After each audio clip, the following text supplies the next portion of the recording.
જૂનાગઢ જિલ્લાની 493 પંચાયતોમાંથી 329 પંચાયતો ટીબી મુક્ત જાહેર થઈ છે. ટીબી મુક્ત જાહેર થયેલ આ ગ્રામ પંચાયતોના સરપંચોનું ગોલ્ડ મેડલ આપીને સન્માન કરવામાં આવ્યું હતું. આ પ્રસંગે જિલ્લા ટીબી અધિકારી, ડીડીઓ અને સરપંચો હાજર રહ્યા હતા. આખા જિલ્લાની એક વર્ષ દરમિયાનની જે મહેનત હોય છે એનું સરવૈયું આજે કાઢવાનું હોય છે. એ પૈકીના ટીબી મુક્ત પંચાયત એટલે આપણે જેમ કીધું એમ 67%, 493માંથી 329 વિલેજને આપણે સક્સેસપૂર્ણ રીતે ટીબી ફ્રી કર્યા છે. જેમાં 91 બ્રોન્ઝ, 120 સિલ્વર અને 118 ગોલ્ડ સર્ટિફિકેશન કરેલ છે.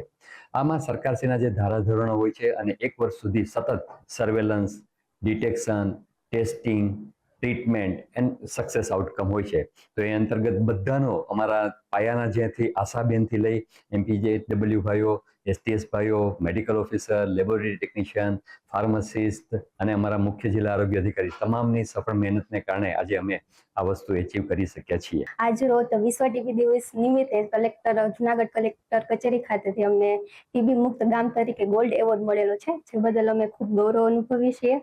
અને આ દિવસ નિમિત્તે કલેક્ટર સાહેબ દ્વારા આપવામાં આવેલ સૂચના મુજબ અમારા ગામના મેન પ્રવેશદ્વાર ઉપર ટીબી મુક્ત ગામ તરીકે અને પંચાયતના લેટર પેડ ઉપર ટીબી મુક્ત ગામ પંચાયતના લખાણ પણ અમે લખાવીશું. અને આવનારા વર્ષોમાં પણ ટીબી મુક્ત માટે અમે સતત પ્રયત્ન કરીશું. અને અમારા આરોગ્ય ટીમ અને સરપંચ શ્રી અને તમામ કાર્યકર્તાઓ વતી હું આભાર માનું છું કલેક્ટર. મારા ગામની અંદર અત્યારે કોઈ પણ પ્રકારના છેલ્લા 3 વર્ષથી ટીબીને લગતા દર્દના કોઈ પણ દર્દી છે નહીં, અને આરોગ્ય વિભાગ દ્વારા સતત મોનિટરિંગ કરી અને ગામને ટીબી મુક્ત કરવા માટેના સતત પ્રયાસોથી આ અમારા ગામની અંદરથી ટીબી મુક્ત ગામ થયેલ છે.